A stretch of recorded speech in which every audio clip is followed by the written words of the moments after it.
SVG dominates another road course in the NASCAR Cup Series, and we have a pit crew fight. But was Ty Gibbs' move intentional today?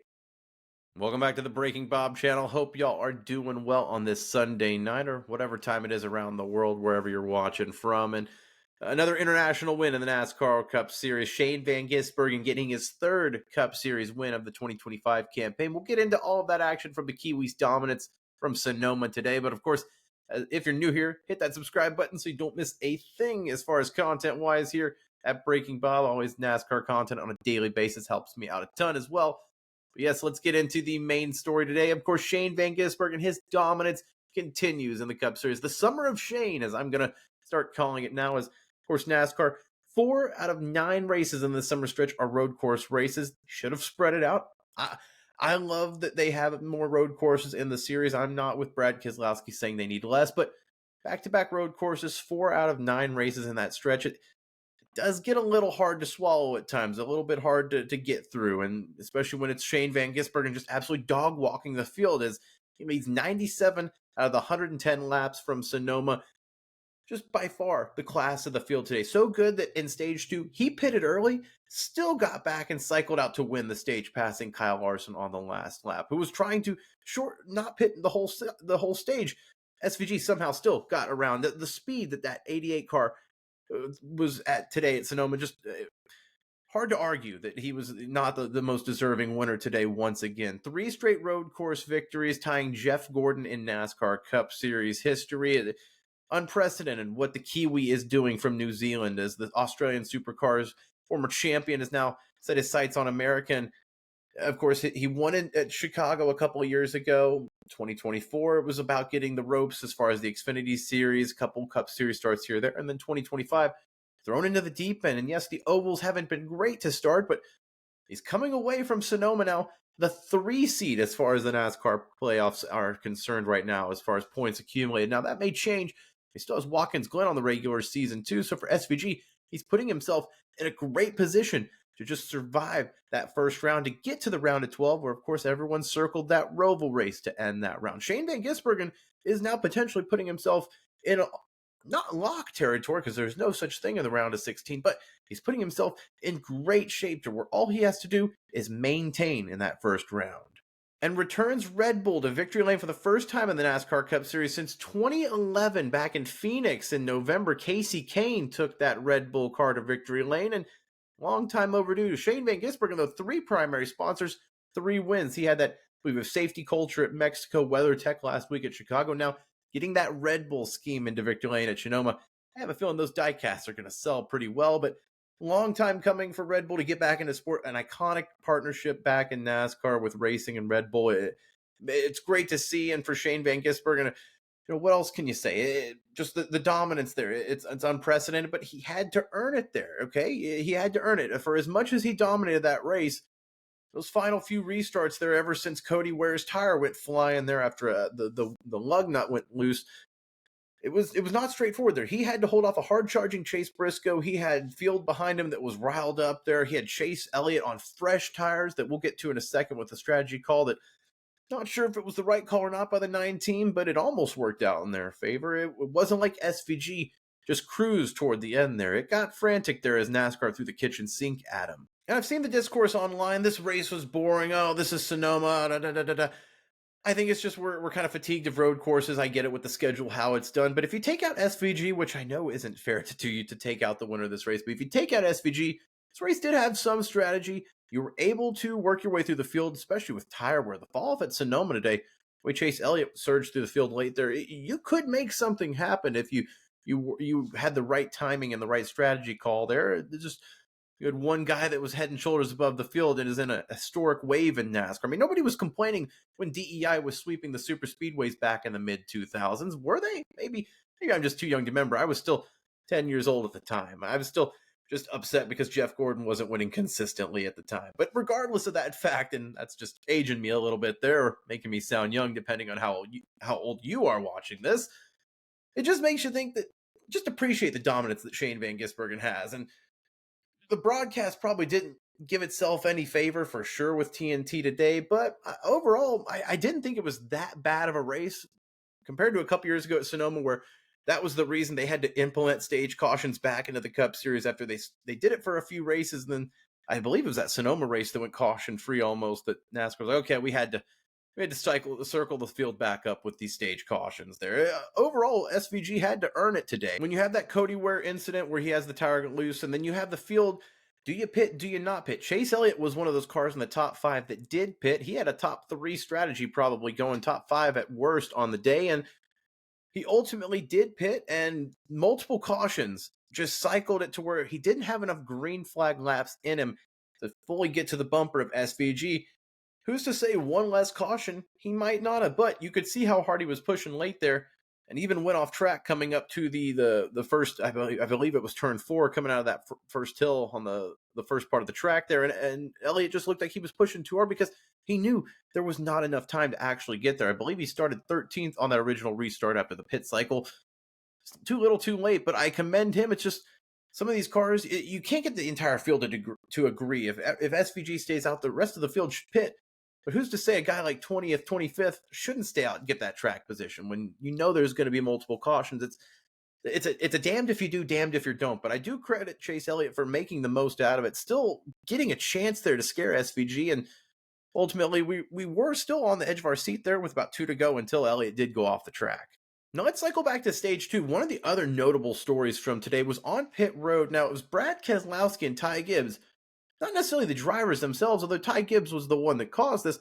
After a pit cycle during a green flag cycle, the 54 and the 6 teams are right next to each other. And Brad Keselowski's team, I guess they were ready to pit the 6 team, and Ty Gibbs was in front of them, comes into his pit box a little too close, I guess, to the 6 team, may have clipped one of the arms of one of the tire changers there.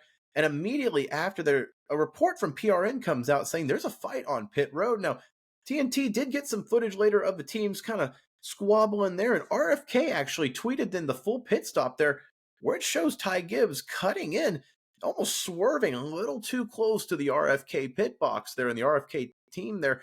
Now, NASCAR comes out later to TNT and says it's okay how he did it, because the rule is you can go, I believe it's 2, maybe 3 boxes. You can use other pit crew boxes when sliding into your own pit crew box.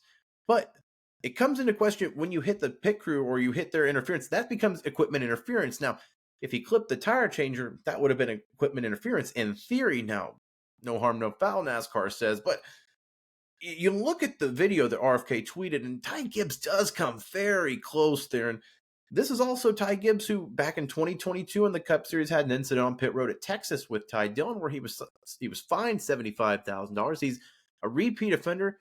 NASCAR said to TNT, it's okay, but maybe they'll come back later and look at the video there. It just, yeah, I could see where the 6 team is frustrated there. It seems like it's okay for now. There's no hard feelings, at least as of this point, 30 minutes post-race, but it's definitely a notable part of this race there. You don't see pit crews squabbling too often, especially in the middle of the race there, but as soon as Ty Gibbs and Brad Keselowski's cars were pitted, you saw that 6 team immediately go over into the pit box until NASCAR's officials had to break it up. Even Joe Gibbs was down there involved. So we'll see what comes of that. But, Ty Gibbs, technically a repeat offender. Maybe this wasn't intentional. Maybe it was. But let me know your thoughts down below about that whole deal. And do you think he should have been penalized for it? And Ty Gibbs was able to continue his good form with a 7th place finish, while teammates Christopher Bell and Chase Briscoe in the top 5. Chase Briscoe on the heels of SVG all day. Really impressive run for a guy who says that this is one of his worst tracks. It was a really good showing for Chase Briscoe and the 19 team today.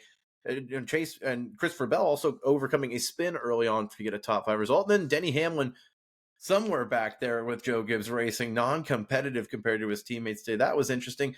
One team I do want to give a shout out to is RFK. Chris Buescher finishing, I believe it was 16th or 17th today, was in the top 5 for most of stage 3 until the final restart got pushed out of line there. But you had Ryan Preece overcome damage late for a 12th place finish, and Brad Keselowski with an 11th place finish today for RFK. I gave him some slander here after his road course comments this week on the channel saying, well, Brad's last 10 years hasn't been a great road course racer, and the numbers don't lie, but a great showing today for RFK and Brad Keselowski especially. Got to give credit where credit's due. Well done to Brad and the RFK crew today. And although Michael McDowell was the only Spire car to finish in the top 10, all 3 of those cars were running in the top 10, top 15 late there. Justin Haley, Carson Osvar just kind of getting caught up in the final few restarts there. Hocevar was victim of a Josh Berry spin, but Aspire definitely brought some speed today as well. Got to give them some props. A team that maybe not historically brings speed to the road courses. Michael McDowell, though, potentially elevating that program. And then you did have Justin Haley, of course, challenging SVG at that original Chicago street course back when he was with colleagues. So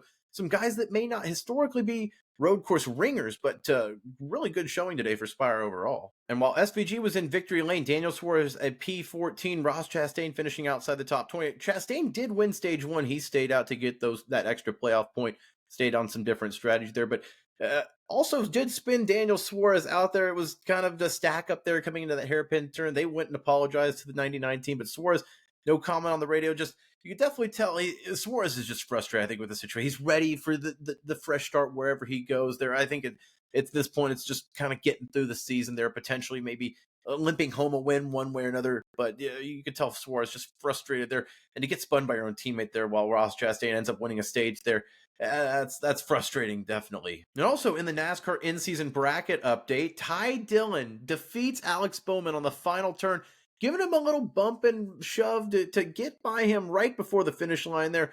Ty Dillon, the 32 seed, getting into the final four there. You've got some names like Tyler Reddick and Ty Gibbs, but John Hunter Nemechek versus Ty Dillon, the 32 seed. I had him in the Elite 8, but this is a heck of a story. I almost hope Ty Dillon wins just to show the craziness, the ridiculousness of this in-season challenge. But overall today, didn't hate the racing from Sonoma. Thought the broadcast, the commentary is really good. Okay, the commentary of Adam Alexander, Dale Jr., and Steve Letarte, really, really good. But the broadcast itself, the camera angles, the audio, it's wacky. It's not well done. It's not quite Fox level, but it's not far off of it just because the broadcast, the commentary itself is so good. That being said, they're talking about one battle when another is being shown on TV. It's frustrating there. And they go to green in the beginning of the race. They're not even finishing the starting lineups. It just feels like TNT almost is not fully prepared on the broadcast side. The commentary side is, of course, but the broadcast is tough to follow. Now, that is, with that being said, of course, Dale Jr. talked about the struggles this week. I did a video on it. If you haven't seen that, go check it out on the channel. Where we talked about, the last few races. Chicago and Atlanta, really tough to shoot broadcast-wise. Sonoma, a little bit more traditional, but still road course style broadcast is tough for a NASCAR TV style shoot there. We'll see next week with Dover what that looks like. Hopefully a little bit more to look forward to with the concrete monster mile there. No Martin Truex to dominate, but Ryan Truex will be out there in the Xfinity Series, I do believe. So we'll note that at least that one Truex will be racing at Dover next week. But stay tuned for more, folks. Let me know what you think. Let me know what you thought about the Sonoma race today as SVG continues that dominance. Ty Gibbs riling up some feathers on pit road. Was it intentional? Was it just two pit crews that are really close to each other that are competitive cars? Who knows? But not a lot to talk about, I'm sure, leading up to Dover next week. As always, make sure you're subscribed to the channel. Like this video if you like what you saw. It helps me out a ton. And I'll see you next time for more NASCAR news and content here at Breaking Bob. See you next time, folks. Stay tuned for more. Thanks for watching.